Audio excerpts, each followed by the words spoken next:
जय जगन्नाथ समस्त को स्वागत आमर आउ गोटे नुआ वीडियो को। आज हूँ पवित्र पौष पूर्णिमा, कहीं कहीं यह पुष पूर्णिमा कहते।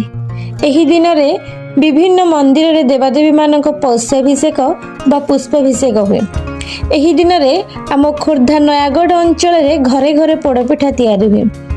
पोड़पिठा गोटे एमिति पिठा जहाँ प्राय समस्त को खाइबा भल लगे। एमिति कि आम महाप्रभु जगतरनाथ जगन्नाथ मध्य बाहुड़ा यात्रा रे श्रीमंदिर रे फेरिबा बाटरे माउसी माँ हाथ पोड़पिठा खाई थांती। कोटी ओडियार मौड़मणि कालिया ठाकुर जो पिठा को भल पाती ओडिया माने बा भल न पाइबे केमिति। मोर तो पोड़पिठा बहुत पसंद। आपण मान को भल लगे कि नहीं कमेंट करी जणेबे। पोड़पिठा बहुत प्रकार मु खाइछि। एई जेमिति चाउଳ पोड़पिठा जोटा रजरे तैयारी हुए, बिरी पोड़पिठा, कखारू पोड़पिठा, ताଳ पोड़पिठा इत्यादि इत्यादि। किंतु आम सार जो पोड़पिठा बनाती तार स्वाद टिके नियारा, टिके अलगा, सते जेमिति पिठा नुहे टेस्टी केक टे।